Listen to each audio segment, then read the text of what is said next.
bertanya, kapan kiamat akan datang?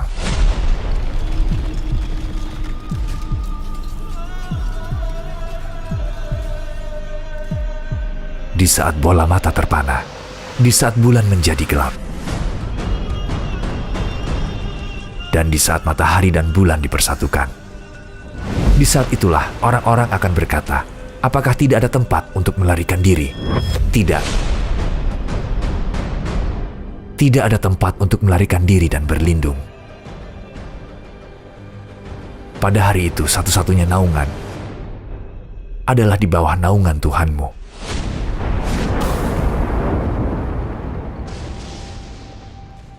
Hari penghakiman.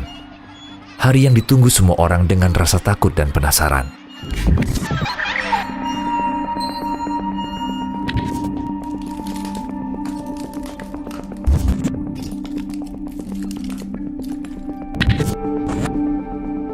Untuk video ini kami telah melakukan penelitian mendalam dan membuat persiapan. Kami menulis naskah, mengisi suara, serta membuat montasenya. Kami kanal Nirlaba yang bebas iklan. Sebuah tim sukarelawan untuk menyebarkan kebenaran. Jika kamu ingin mendukung perjuangan kami menyebarkan kebenaran, kamu bisa subscribe kanal kami dan bergabung untuk berjuang bersama kami. Meskipun kita tidak tahu kapan, kita tahu hari kiamat sudah dekat. Bagaimana bisa? Karena ada banyak hadis terkait hal ini. Rasul Shallallahu Alaihi Wasallam menjelaskan bahwa akan muncul beberapa kejadian sebelum dimulainya hari kiamat. Lalu apa saja kejadian-kejadian itu? Kamu akan terkejut setelah tahu apa saja kejadian tersebut. Mari kita membahas tanda-tanda yang menunjukkan bahwa kiamat sudah dekat. Apabila langit terbelah, dan apabila bintang-bintang jatuh berserakan, dan apabila lautan dijadikan meluap, dan apabila kuburan-kuburan dibongkar, maka setiap jiwa akan mengetahui apa yang telah dikerjakan dan yang dilalaikannya. Surat Al-Infitor ayat 1-5. Apakah kamu takut jika hari kiamat sudah dekat? Kapan hari itu akan datang? Renungkan setiap tanda-tanda berikut ini. Tanda ini menunjukkan seberapa dekat kita dengan hari akhir. Beberapa tanda ini akan muncul sebelum hari kiamat. Tanda-tanda ini pelanggaran nyata perintah agama oleh manusia atau keruntuhan moral. Tanda-tanda ini akan muncul seiring kita mendekati akhir zaman. Dan mau tidak mau, akan tetap terjadi. Ini disebut tanda-tanda besar. Pertama, kita akan bahas tentang tanda-tanda kecil, kemudian tanda-tanda besar.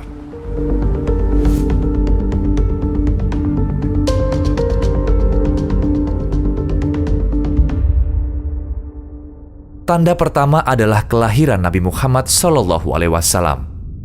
Rasul Shallallahu Alaihi Wasallam kita diutus ke dunia ini untuk memperingatkan manusia dan membawa kabar baik tentang surga. Sebagai Rasul terakhir yang diutus, lahirnya Rasul terakhir dianggap sebagai tanda utama dari tanda-tanda kecil. Tanda lainnya adalah manusia akan lupa pentingnya kitab suci Al-Quran. Bagaimana menurutmu? Apakah perlu dipertanyakan bahwa hal ini sedang terjadi? Sebagian besar dari kita memiliki Al-Quran, kitab yang paling penting dalam hidup kita. Hanya sebatas menyimpannya saja, ya kan? Kalau kita menanyakan pada diri sendiri, kapan terakhir kali kita membaca Al-Quran, kita akan menyadari bahwa kita sudah lupa betapa pentingnya Al-Quran.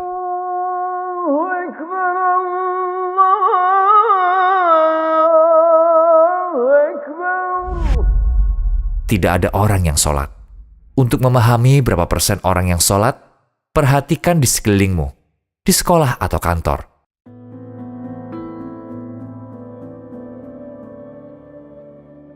Ketika sudah dekat kiamat, jumlah orang yang sholat akan berkurang. Berikut ini tanda lainnya bahwa hari kiamat sudah dekat. Masjid-masjid semakin dihias, namun sholat tidak dianggap penting. Jumlah pengikut Allah akan berkurang, dan nilai keimanan akan berkurang. Kepercayaan akan rusak. Riba akan merajalela. Kejujuran dalam berdagang akan hilang. Akan ada lebih banyak hasutan, gosip, dan kebohongan. Kalau dipikirkan, tidak ada lagi orang yang percaya bahkan pada teman dekatnya sendiri. Dosa-dosa besar seperti zina dan minum alkohol akan menyebar. Akan ada minuman keras dalam berbagai nama.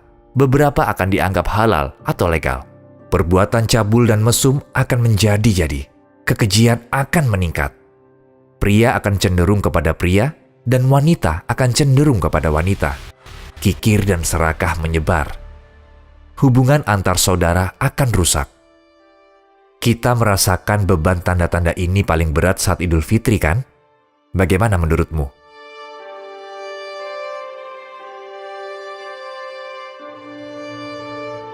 Yang tua tidak sayang kepada yang muda, dan yang muda tidak hormat pada yang tua.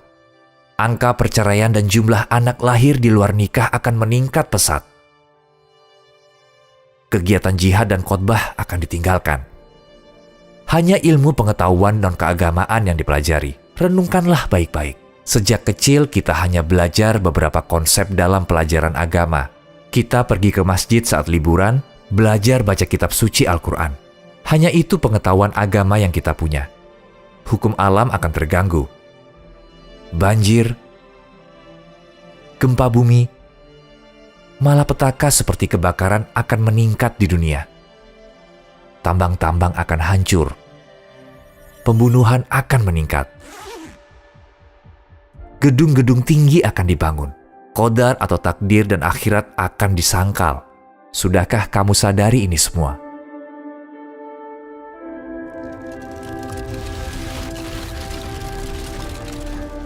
Hampir semua tanda-tanda kiamat sudah terjadi. Jika tanda-tanda ini sudah terjadi, itu artinya hari kiamat sudah dekat. Manusia sudah memasuki tahap akhir. Sekarang, tentang tanda-tanda besar hari kiamat.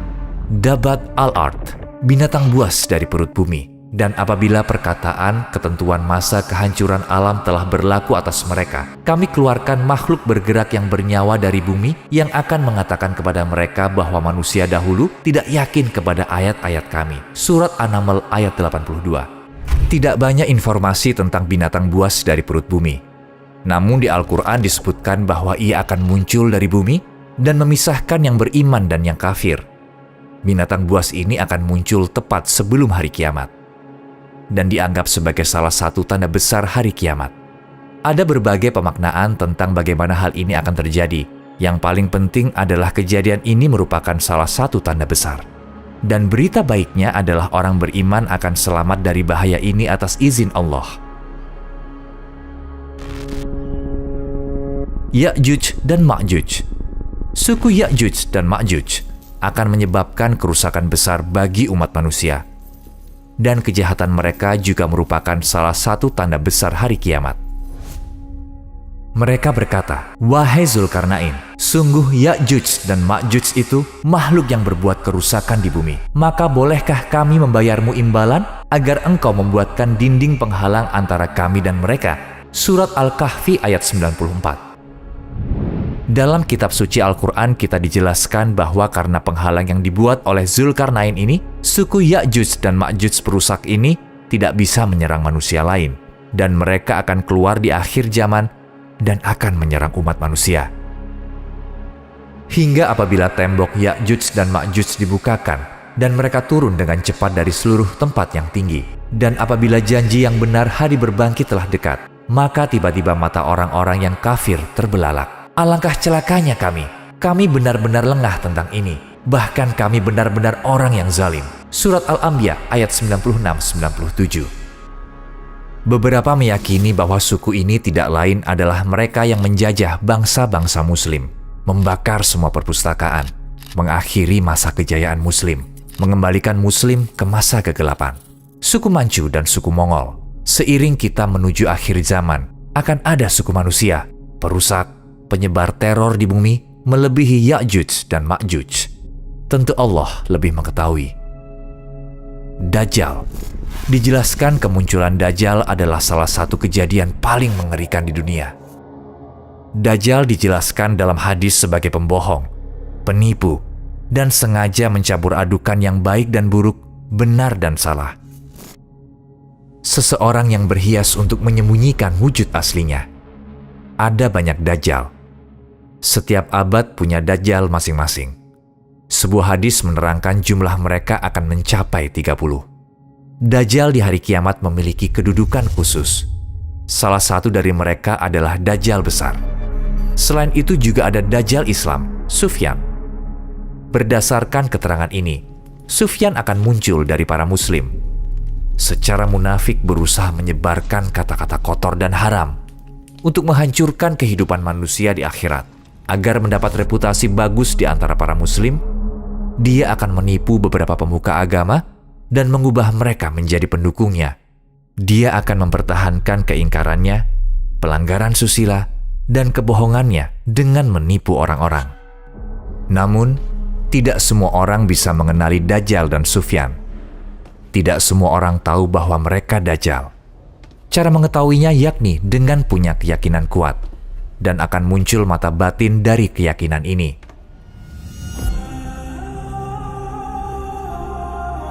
Mahdi. Setelah Dajjal, dari keturunan Nabi Muhammad SAW akan muncul Mahdi. Setelah membunuh Dajjal, dia akan segera menyebarkan agama Islam dan akan berkuasa di bumi. Semua kejahatan akan hilang dan keadilan akan terbentuk. Mahdi diterangkan memiliki kepribadian mulia. Dia datang di akhir zaman, seraya dibimbing oleh Allah menuju jalan yang benar. Dia akan memimpin orang-orang menuju jalan kebenaran, terutama orang-orang muslim. Dia akan menegakkan keadilan di dunia yang penuh dengan penindasan dan ketidakadilan. Dia akan menyelamatkan para kafir dan mereka yang keyakinannya masih ragu-ragu dari kegelapan.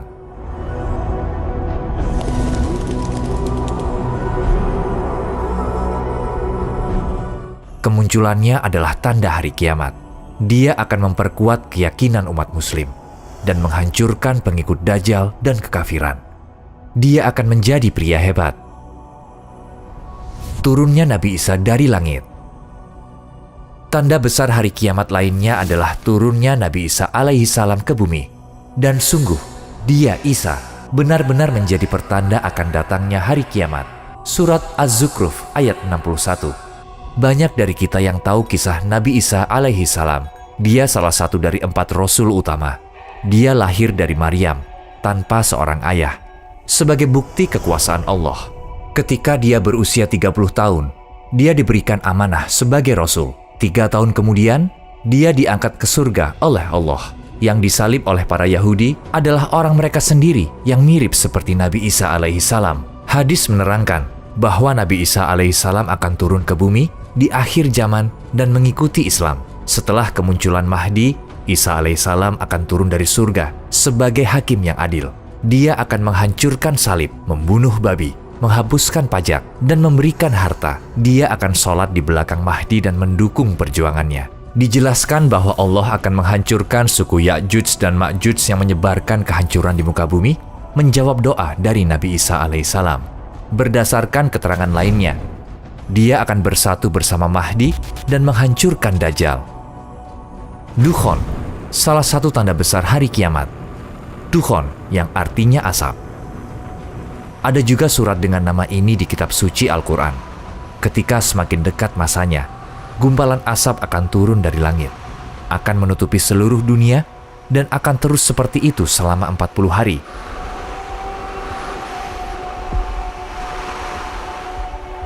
Udara akan jadi sangat amat panas. Yang beriman akan sedikit terpengaruh oleh asap ini, seperti terkena flu ringan. Dan para kafir dan munafik akan terguncang seperti sedang mabuk. Terbitnya matahari dari ufuk barat. Ini salah satu tanda terbesar dari hari kiamat. Kalau kamu renungkan baik-baik, benda angkasa terus mengikuti jalur mereka dalam orbitnya yang sempurna.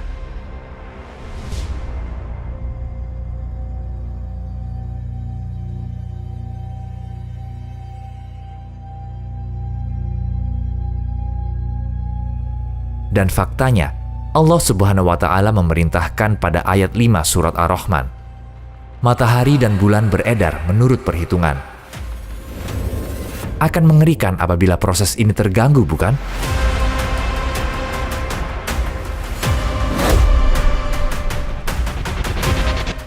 Pencipta dan penguasa alam semesta Allah Subhanahu wa Ta'ala,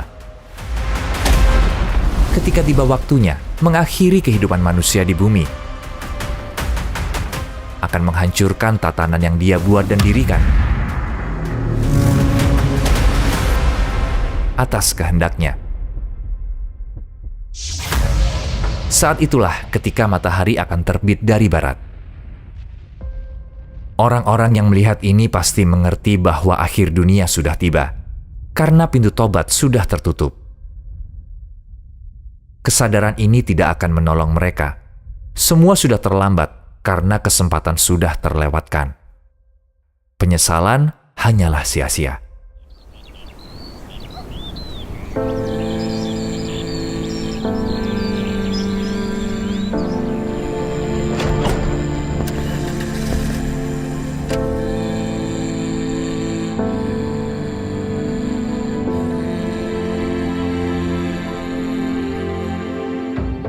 Hari kiamat mungkin salah satu yang paling ditakuti manusia. Namun tidak ada yang menakutkan bagi hamba yang taat, karena yakin pada Tuhan semesta alam. Yang seharusnya ketakutan adalah mereka yang melupakan Allah dan mengingkari keberadaannya. Ada satu yang kita semua lupakan. Hari kiamat sesungguhnya adalah kematian pribadi. Jadi marilah kita merenungkan kematian kita seperti kita merenungkan kiamat. Mungkin kamu tidak ingin terlalu memikirkannya, karena kita tahu banyaknya dosa kita. Dan kita tahu betapa tidak bersyukur kita terhadap Tuhan. Mungkin ada sholat yang tidak kita laksanakan. Mungkin ada dosa yang kita belum mohon ampun. Dan itu membuat kematian dan hari kiamat bahkan jadi lebih menakutkan. Namun, kita jangan sampai lupa Tuhan kita Maha Penyayang. Allah Maha Pengasih. Dia menunggu kita menemukan jalan kembali padanya. Kalau kamu belum meninggal, belum lihat matahari terbit dari barat, pintu tobat masih terbuka. Bukankah ini waktunya bagi kita kembali kepada Allah untuk memohon ampun? Terkadang, kamu harus segera mengambil langkah yang baik untukmu. Kematian dan hari kiamat harus dihadapi dengan ketenangan dan kedamaian. Apa yang akan terjadi di jembatan Shiratal Mustaqim setelah hari kiamat? Kalau kamu ingin belajar jembatan Shiratal Mustaqim, kamu bisa tonton video kami di sini.